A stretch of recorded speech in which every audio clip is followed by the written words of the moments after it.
Começa agora o programa Energia Agro, onde vamos discutir a transição energética no Brasil e no mundo. Eu sou Donizete Tokarski, consultor em bioeconomia.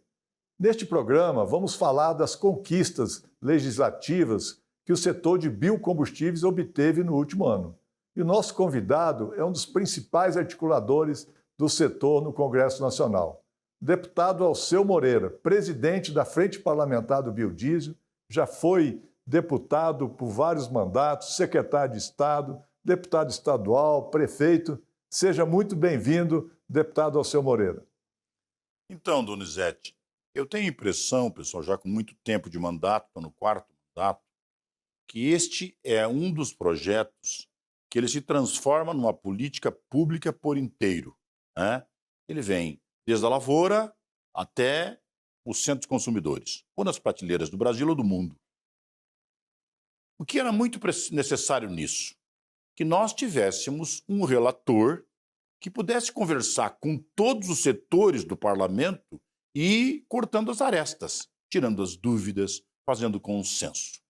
O que aconteceu foi que pegamos a figura do Arnaldo Jardim, qualificadíssimo, muito bem relacionado, e ele acabou compondo esse texto. No projeto que apresentamos, nós trabalhamos questões importantes como foi a questão da rastreabilidade. Por que era tão importante a rastreabilidade? Como nós estamos entrando com biodiesel, o biodiesel tinha uma série de preconceitos, né? Por interesses, outros por desinformação. E a gente então acabou por mostrar que então nós queremos rastreabilidade. Deu problema, o teu motor deu problema, o teu caminhão deu problema, então tá, então volta, tu abasteceu e vamos saber se realmente foi do biodiesel, foi do armazenamento mal feito, foi do manejo mal feito, quem é o responsável por isso? Uma política boa, ela tem que ser previsível e confiável. E este projeto de lei do combustível do futuro, tratando de todas as rotas, ele é realmente algo muito bem estruturado. Ele fez mais de 400 votos na Câmara dos Deputados, fez quase a totalidade dos senadores e, portanto, ele é uma política pública que é, pelo grau de profundidade, complexidade, eu posso afirmar que nessa legislatura é o projeto que vai oferecer para a sociedade maior solução de trabalho e renda de tudo que se puder votar nessa legislatura. Deputado, o senhor foi o responsável por incluir nesse programa, que agora é a Lei Combustível do Futuro, a questão do aumento da mistura do biodiesel, né? Qual que é a importância desse aumento da mistura, além da questão da rastreabilidade que o senhor acabou de falar? Mas essa proposição sua de aumentar a mistura do biodiesel, como que ela pode retornar para a sociedade em termos de benefício? Bom, Donizete, nós temos muitos fatores que estão neste composto. O primeiro deles que a gente tem que perceber é o seguinte: se nós realmente queremos vender a nossa imagem para o mundo externo como um país selo verde, um país que realmente quer fazer sequestro de carbono, quer se apresentar ao mundo como um país da sustentabilidade, bom, então nós temos que praticar isto. Não há justificativa para mim continuar importando combustível fóssil quando eu tenho uma fonte renovável que gera uma relação de ocupação de trabalho de 2 para 17, enquanto tu tem 2 no fóssil, tem 17 no biodiesel, pessoas ocupadas, tá? Uma política pública que é renovável e começa numa lavoura e, como diz, termina na prateleira de um consumidor, na boca de um consumidor, tá? Não tem justificativo para o Brasil renunciar a isto. Queriam muito que nós fizéssemos o comparativo entre um e outro. Eu, de maneira rústica, cheguei a dizer várias vezes, inclusive em reunião contigo, é a mesma coisa que comparar um quadro de sabão e um quadro de queijo. Eles são muito parecidos, mas o sabor é completamente diferente. Um é combustível, o outro não. É o óleo e o combustível fóssil. Tá? Então nós precisamos, na verdade, quando se aumenta a mistura, a gente está colocando para o investidor previsibilidade. Ninguém vai botar uma planta de esmagar soja ou qualquer outro tipo de oleaginosa num lugar do Brasil, constituir um projeto de integração com vários produtores integrados, que são plantadores, produtores, e fornece para um único comprador, se não tem mercado garantido. Para desenvolver essa política, precisava que tivesse previsto o aumento da mistura como forma de expansão do uso do biocombustível. Deputado, o senhor fala que o programa de biodiesel ele começa na lavoura e termina no supermercado, né? A lavoura, todos os que estão nos assistindo aqui sabem exatamente como que é esse processo, que é a produção tanto das oleaginosas que vão para a indústria, tá? E como que ele termina no supermercado? Como é que isso passa para... Bom, isso é uma relação que a maioria das pessoas conhece, talvez tu não conheça, é o seguinte, cada quilo de soja esmagado, ele gera 20% de óleo e o resto é farelo. Não apenas isso, todos os graxos dos frigoríficos não tinham-se o que fazer com ele. O que se vai fazer com o sebo, com a gordura? O que se vai fazer com isso? Nada. Hoje vira tudo combustível. Meu amigo, nós estamos falando de uma porcaria que virou mercadoria de grande valor agregado. Por que ele vai para lá na prateleira do supermercado? Porque quando tu esmaga o soja, os 80% disso vira farelo. Cada 2,5 kg de farelo gera 1 quilo de frango. O que aconteceu conosco imediatamente? Expandiu a produção de farelo, cresceu enormemente a nossa produção de carne suína, de carne de avicultura e carne bovina. Tudo isso vira carne, vira ração para carpa, para tilápia, tá? Vira ração para qualquer animal vivo que tenha produzir. Com proteína, vira lá, nesse processo. Esta quantidade de óleo produzido vai aumentando a oferta de farelo no mercado e vai permitindo uma série de outras cadeias produtivas que são originárias que vão saindo deste processo. Bom, tanto para exportar quanto para o uso interno, isso estimulou enormemente, nós estamos nos transformando num país de grande produção. Eu estava vindo para cá e estava lendo que a Rússia acaba de abrir o mercado para frango importado do Brasil outra vez. Tá? É mais um grande mercado para nós. Como faríamos isso se não tivéssemos o farelo? Então, nós esmagamos. Se nós fôssemos vender o óleo diesel, como vamos fazer? 3,5%, 4% é o óleo diesel que consumimos para o consumo humano. Não é isso? 3,5 milhões de toneladas de óleo alimentício. Óleo alimentício. Isso. E o restante todo que vamos fazer? Tá? Não tínhamos o que fazer. Hoje, pessoal, o biocombustível é uma política que, além de tudo que ele gera de importância social, comercial, agroindustrial, ele é, com certeza, um regulador de mercado. Imagine que nós tivéssemos, num período, um mercado importante comprador de soja fecha. O que faríamos com tudo isso se nem armazenagem temos que chegue? Pois é, o fato de nós estar armazenando isso, a cada 1% que tu aumenta disso, são 6 milhões de toneladas que tu esmaga a mais. Cada 1%. Então, nós certamente, quando chegar a 25, nós vamos estar gerando uma quantidade enorme de produção de proteína em todos os lugares, vamos ter muito maior produção em todos os lugares. É uma cadeia que passa por vários setores. Nas políticas sociais, por exemplo, nós vamos integrar pequenos produtores rurais, alguns arrendatários. Se não tivesse alguém que pudesse comprar por preço justo, seria completamente inviável a sua lavoura. Ele jamais plantaria soja em meia dúzia de hectares. Por que ele planta? Porque tem uma política que gera incentivo, paga um preço diferenciado para ele e ele tem um cliente líquido e certo que compra a produção dele. É com certeza algo muito bem construído. Então, quando se faz uma política como essa e se faz gradativamente o aumento da mistura, garante-se esse mercado de maneira evolutiva e, principalmente, para o empreendedor, gera-se segurança para a harmonização do investimento. Imagina, como é que eu vou no BNDES e vou lá fazer uma grande esmagadora de soja em algum lugar do Brasil, e aí troca de governo, o cara resolve que não é mais, e eu fico com uma asa delta montada no canto do país. O que eu vou fazer lá? Se não tiver como comprar o biodiesel, o que eu estava fazendo lá? Como é que ficam aqueles produtores que plantavam para mim? Como fica a minha planta industrial? Então precisa ter previsibilidade, e foi isso que nós fizemos. Observem que causa desde o sequestro do carbono, do selo verde, da importância agroambiental do processo, da sustentabilidade, até toda a estruturação de uma cadeia produtiva que gera trabalho e renda para milhares de pessoas. Exatamente, deputado. Eu acho que o senhor colocou num ponto muito importante. Além da cadeia produtiva da soja, é a questão do sebo bovino, as gorduras animais como um todo, que antes eram um passivo ambiental, que eram jogadas em ambientes sem um aproveitamento, e hoje tudo isso já virou biocombustível. Então, além disso, a gente tem ainda aproveitamento de outros óleos, também óleo de fritura.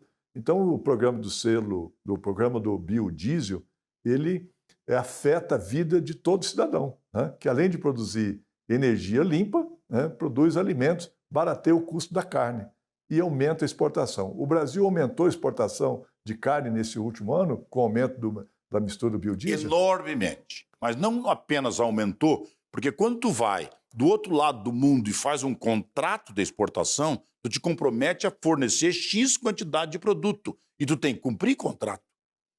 Se tu não tem certeza que produz ração, matéria-prima suficiente para transformar em proteína, como é que tu faz isso? O biodiesel, o esmagamento, é a garantia de que nós vamos ter farelo para produzir ração na quantidade necessária para poder cumprir todos os contratos que estamos fechando com vários países ao longo de cada mês.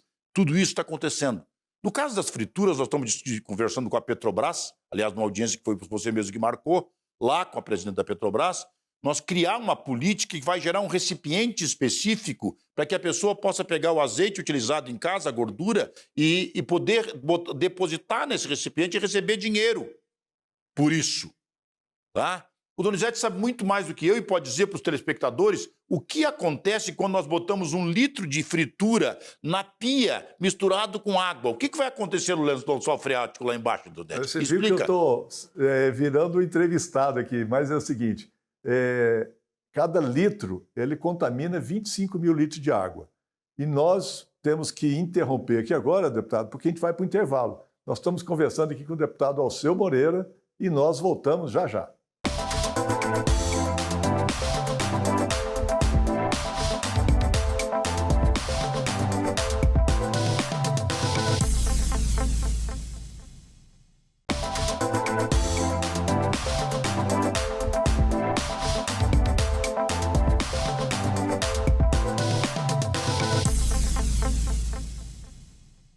Olá, estamos de volta com o programa Energia Agro e hoje temos um convidado muito especial, o presidente da Frente Parlamentar Mista do Biodiesel, deputado federal Alceu Moreira. Deputado, nós estávamos falando aqui da produção de proteína, no uso das matérias-primas, na diversificação das matérias-primas, mas agora vamos discutir um pouco, né, dessa política internacional, né? O mercado do biodiesel no Brasil, ele pode agregar mais valor à exportação das proteínas? E como que é esse mercado das proteínas hoje interfere nessa política de produção de carnes no Brasil e também na política de geração de empregos no interior do país?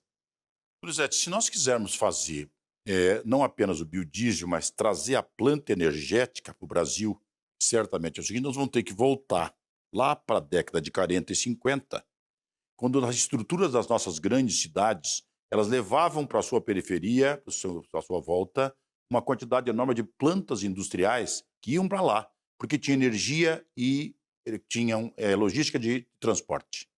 Virou os monstrengos. São Paulo, é isso que acontece. Uma pessoa leva 4 horas para ir para casa e 4 horas para chegar no trabalho. 8 horas por dia ele perde andando para baixo e para cima. Cidades que não foram pensadas para colocar o cidadão morando perto de onde ele trabalha. São os verdadeiros monstros. O que traz a política energética com biodiesel e com todas as outras energias alternativas? Ela descentraliza a planta industrial do Brasil.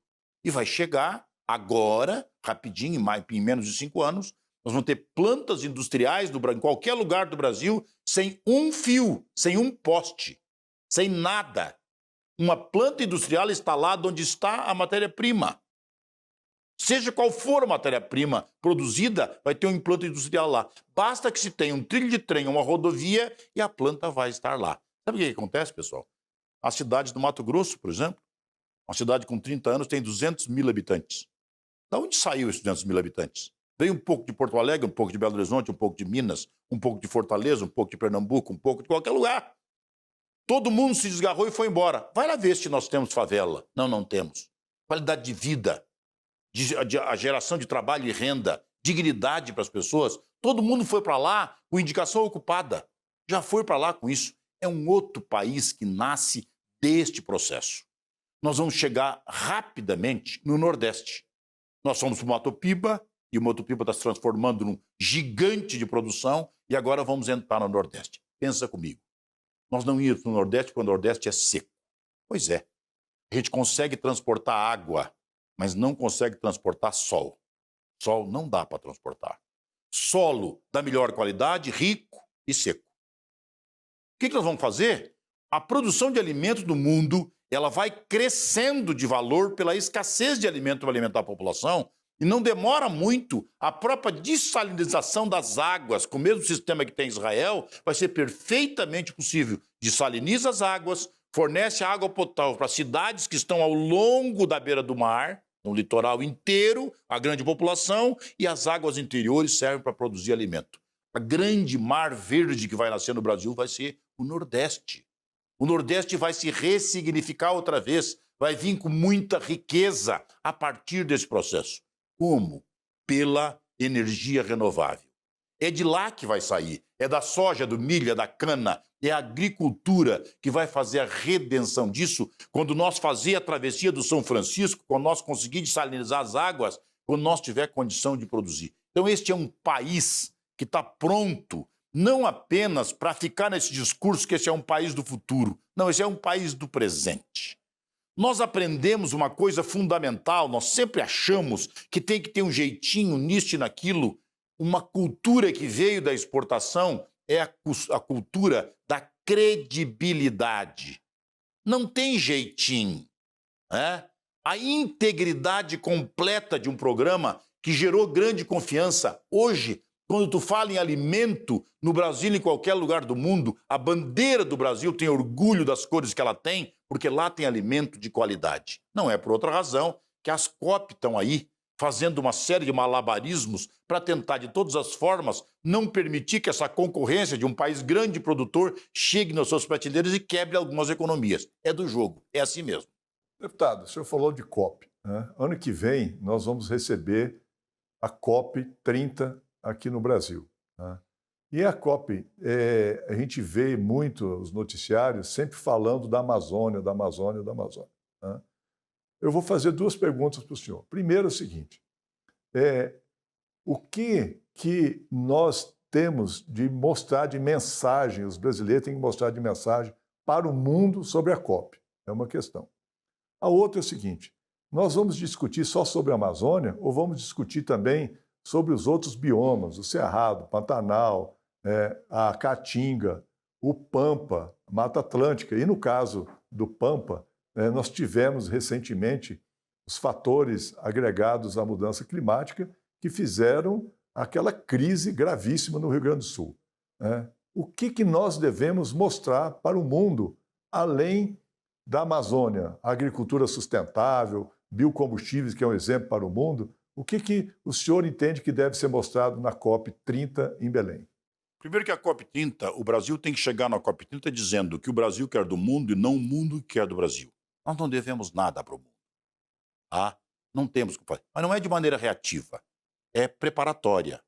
Tá? Temos que fazer isso de maneira preparatória. Chegar na COP 30 com isso organizado. Isso vai estar quando nós começar agora a eleger quais são as autoridades que vão cuidar dos setores. Porque se tu botar, por exemplo, a dona Marina Cinza, dona Marina Silva, e com todas as ONGs que ela tem envolvida, ela vai vender a parte negativa do Brasil, que é o que está fazendo lá agora, no Azerbaijão. Tá? Tentando vender de todas as formas a destruição do Brasil. Tá? Quando, na verdade, nós temos que estar lá com uma agenda absolutamente propositiva, mostrando claramente o que nós queremos do mundo, não deixar ser pautado por os outros. Por que ela é na Amazônia? Porque a Amazônia é sugestiva, mas nesse momento tem a COP29 e está acontecendo um dos maiores países produtores de petróleo. Nós estamos falando de uma agenda ambiental, como é que está no maior produtor de petróleo? Porque ela, na verdade, leva para um foco exatamente para discutir a relativização deste processo. Pensa comigo, eu sou do Rio Grande do Sul. Nosso Rio Grande do Sul tem uma catástrofe. O que aconteceu? Chegou os apocalípticos. Eles sabem tudo. Tudo. Todo o efeito que aconteceu lá é o efeito estufa. É por causa da questão do ambiental. Não. Parte disso pode ser. E tem que ser medido com clareza qual é o efeito e o que gerou. Porque em 1841 teve um enchente de igual tamanho E Porto Alegre tinha 17 mil habitantes. E ninguém nem falava em efeito estufa. E teve a chuva e teve a enchente. Não pegou gente porque não tinha ninguém morando lá. Vamos colocar essa grande catástrofe tudo na conta do efeito estufa? Vamos agora trabalhar com uma agenda de um monte de ambientaloide que querem, na verdade, utilizar esse mote para prejudicar países como o nosso? Não. Ah, mas então vamos fazer um exemplo raso. O efeito estufa não tem efeito nenhum. Não, também não. É preciso discutir com métrica, com capacidade de medir a consequência, saber o que realmente é verdade sobre isso, em que dimensão isso tem que ser resolvido, a forma que tem que ser resolvido tem que ter racionalidade e profundo conhecimento. Não dá para fazer isto com meras crendices ideológicas, os pago por ONGs para dizer aquilo que eles gostariam que nós disséssemos da imagem do Brasil. Chega de vender para o mundo o Brasil de vira-latas com brasileiros pagos por ONGs para falar do que muitas vezes é a grande mentira sobre o Brasil. Deputado, a gente está quase finalizando aqui e a conversa com o senhor poderia ser muito longa, mas eu gostaria de mais uma questão aqui para o senhor. O que nós temos de pautas importantes agora dentro do Congresso Nacional que trazem direto interesse para os agricultores, e não só para os agricultores, mas para a sociedade brasileira como um todo? O que mais se precisa ter, na verdade, é segurança jurídica. Quando se é possível discutir de novo se nós vamos trazer o marco legal da demarcação de terras, descumprir o mandamento constitucional, se traz uma insegurança jurídica enorme, que é um viés ideológico. Agora mesmo estão votando no Senado a questão do crédito de carbono. Como é que se vai discutir o crédito de carbono num país que não sequer tem condição de ter métrica para medir o crédito de carbono? Como é que nós vamos fazer isso? O agro, por exemplo, só vai querer entrar na política de crédito de carbono quando for monetizado. Se eu tenho que pagar, quanto é que eu recebo? Quem me paga pelo que eu tenho verde na minha propriedade? Como é que o ativo pode ser trabalhado nisso? Ou eu vou fazer, então, todo esse controle pela agenda europeia? Derrubaram tudo que tinham, não tem mais nada, e agora vem dizer para o Brasil como fazer com isto. Nós temos que ter clareza nesse processo. De novo, não cabe conversa reativa. Não adianta falar nisso com raiva, com ódio, nada disso. Ninguém está fazendo isso porque tem raiva do Brasil. Cada um está lutando por aquilo que ele acha que é importante. Quer dizer, o cidadão não compra carne do Brasil na Irlanda porque lá o custo da carne é 10 vezes mais que a nossa. Se deixar de nós, eles quebram. Eles estão falando em defesa deles. Por que o agricultor francês está tão indignado conosco? Porque é o frango de Londres, quem está vendendo é o Brasil, não é mais ele. É normal esse processo, é uma competição. Só que a competição tem que ser saudável. Não dá para fazer essa competição com subterfúgios, com linguagem equivocada, com desinformação. Isso não dá. E principalmente a desinformação sendo produzida por viés ideológico por brasileiros que vendem a imagem do Brasil equivocadamente, de maneira proposital e criminosa. Muito bem. Nós estamos aqui conversando com o deputado Alceu Moreira, que é uma liderança expoente dentro do Congresso Nacional e é uma pessoa que conhece muito da política do agronegócio, da política ambiental, da política dos biocombustíveis, né?